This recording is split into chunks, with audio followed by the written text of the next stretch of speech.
This is UMAR AHMED for IFL TV in association. Where's Coogan? He's in Dubai. Oh, really? See, living it up. You see, making all you boys do all the hard work, and he's living up in Dubai, making out as though he's working. I don't mind. First time in Sheffield for me. It's nice. Yes, Sheffield's it's God's country. That's Sheffield. It's on my doorstep, so we're all laughing. In association with MTK Global, I'm here at the Brook Zarafa Public Workouts. Johnny, I'm going to come on to Brook and the Khan situation in a bit, but I want to just sort of get your reaction to Wilder Fury. What did you make of the scorecard, firstly? I think it was a joke. I think it sickens me when these things happen over and over again. It's happened in the past. It happened Saturday night. It'll happen again. The only reason why they get away with this is because the judges are not held publicly accountable. We know the Mexican judge's name, but he could be stood in there. We don't know what he looks like. You know, you get a camera in front of him, get the TV, get the fight, and play the fight. And say, right, tell us how you scored the first 6 rounds to Deontay Wilder. Explain to us round after round.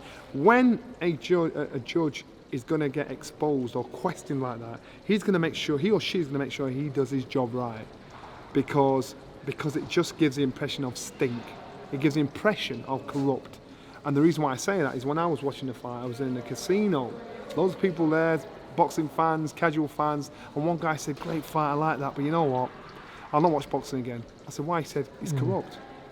Boxing's the only game you can't play boxing. But when a man's telling me this, I don't know nothing about our sport, I'm thinking, that ain't fair. You know, judging like that kills our sport. Our sport is on a high. And to me, this guy needs to be named and shamed. This guy needs to sit down and say, right, this is what I scored, this is what I saw, this is what I thought. I bet he can't do that. He said, I had Tyson Fury at the end of the fight. In fact, going into round 11, I said, Wilder needs to knock him out in the next 2 rounds, because he ain't gonna get the winner points. You know, Tyson had it by 3 or 4 rounds easily. Well, most had it 115-111 Fury. Yeah. So how someone saw it 115-11 Wilder is quite That's what I'm beyond saying. me. And it just stinks. It just makes it look like it's corrupt, and it isn't. You know, you've got it's just incompetence. Yeah. It's got an individual that's there, and he'll think, oh, it'll blow over in a week, a month. Oh, well, they'll talk about it, and he'll get a job in a little state in America or Mexico, wherever, doing it again, and then he's back on the scene again. Expose him, so you're out. You know, expose the man or woman. You know, that's what you do. What about in the 12th round, Fury getting knocked down for the 2nd time? The way he got up like the Undertaker or something, wasn't it? He showed courage, confidence, character, cojones, and great example. I think the fight emulated his life, the ups and downs of his life, and the comeback of his life. So you've got to give him credit. What did you make of Ben Davison in the corner? Brilliant. So before the fight, they said, what do you think? How do you think Tyson Fury could win? I said, Tyson Fury could win if he was with his whole team. And the reason why I say this, I'm not dissing Ben Davison. What I'm saying is, I don't think he's got the experience to navigate Tyson through such a choppy fight. And my analogy was, you could pass your driving test, and I could give you a Porsche 911 as your first car. I'm not saying you can't drive. I'm just saying it might be too much car for you. And so that was the situation with Ben Davison and Tyson Fury. In the fight, when I watched the fight, and Ben Davison, how he spoke to him, his demeanour, how calm he was, how very matter of fact he was, and even though he had McCatton there and Freddie Roach there, he was the chief corner man. I was impressed at how well he knew Tyson, how he spoke to Tyson, how he had Tyson's attention. And I thought, aha, now I've seen it, I can believe it. But I'd not seen it before, so therefore I couldn't say, yeah, he wins hands down, because a fight is won not just by the fighter, it's by the team around him. And I saw that team around Tyson when he was out in Germany, when he boxed in Düsseldorf, when he boxed Vladimir, and I was impressed on every level.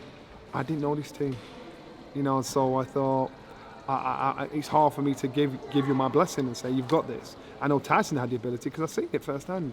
I just didn't think he's cornered it. Okay. What's your gut instinct telling you? It's going to be the Wilder Fury rematch, or possibly Fury Joshua? Without a doubt. Wilder Joshua. Wilder, if he's the man he presents himself as, will not be happy with this. He'll want to put a line through that and say, no, this is me. No, I'm world champion. You know, he was lucky last time. I think it'd be hard for Wilder to swallow it and say, I'm going to have a couple more of the fights with somebody else. Because if he does that, he's the same person he's saying Anthony Joshua is, isn't he? You understand? So therefore, what he's got to do is he's got to put a wrong right.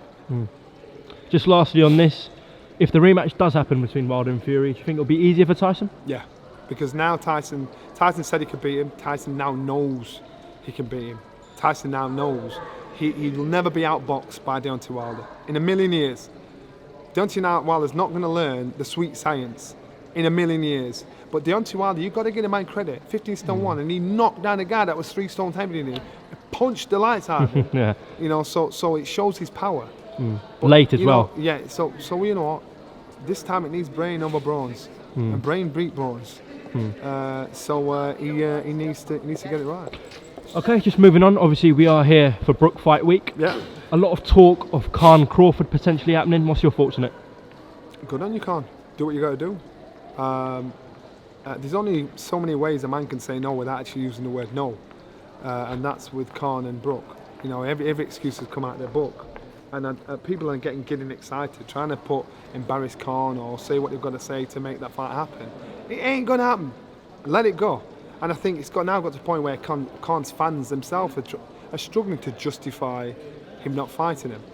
Now, I remember when Khan was training with Virgil Hunter, and I saw Virgil Hunter out in LA, and I asked him about the Brook fight. He said, listen, that's never going to happen. So for some reason, Khan doesn't feel can beat Kell Brook. That's all it alludes to.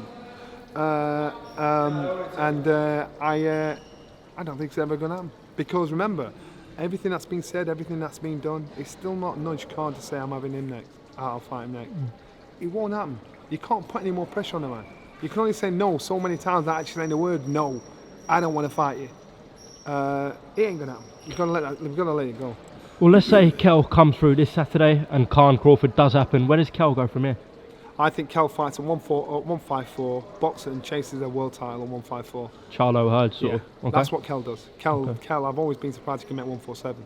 I saw him in the ring today. He looked like he had a spring in his step. I thought, wow, he looks good, man. That'll work for this level of opponent.